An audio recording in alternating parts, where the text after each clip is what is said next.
So Michael, we had a few people suggesting that there was a deal on the table for that red flag. Can you just explain what happened there?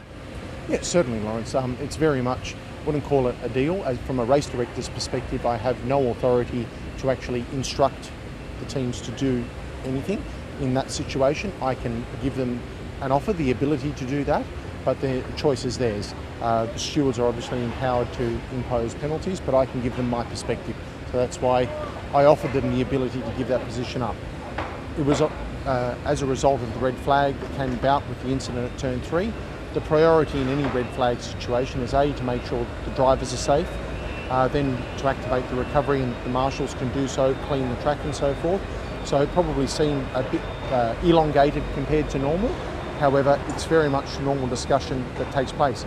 I immediately, when I saw it happen at turn 2, I immediately suggested to the stewards that I'm going to give the team the ability to give that place back. The red flag obviously ensued very quickly thereafter, and that was absolutely the priority before we got going again. Being under a suspension, it was the ability to effectively correct that before we went racing again. That kind of thing, that discussion, is a normal thing that's happened multiple times. Very much a normal discussion that happens regularly on a number of occasions and has had all year and previously.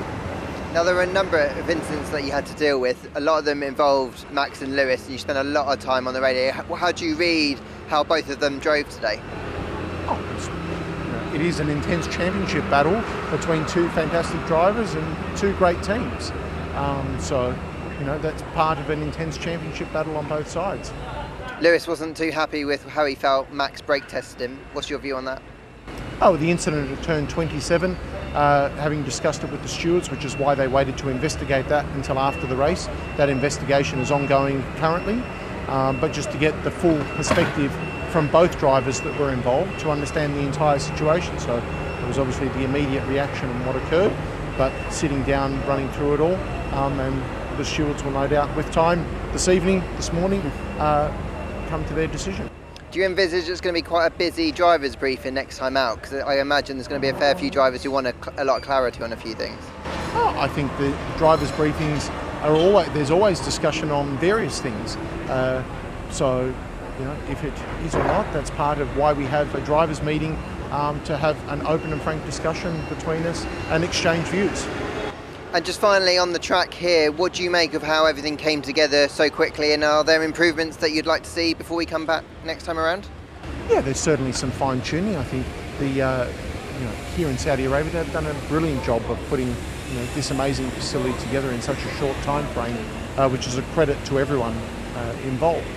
There is some fine-tuning that will happen across the board. There were some teething issues, being a brand new event, brand new facility on the whole of things, but there'll be some fine-tuning, but nothing in a major way that I could envisage here and now.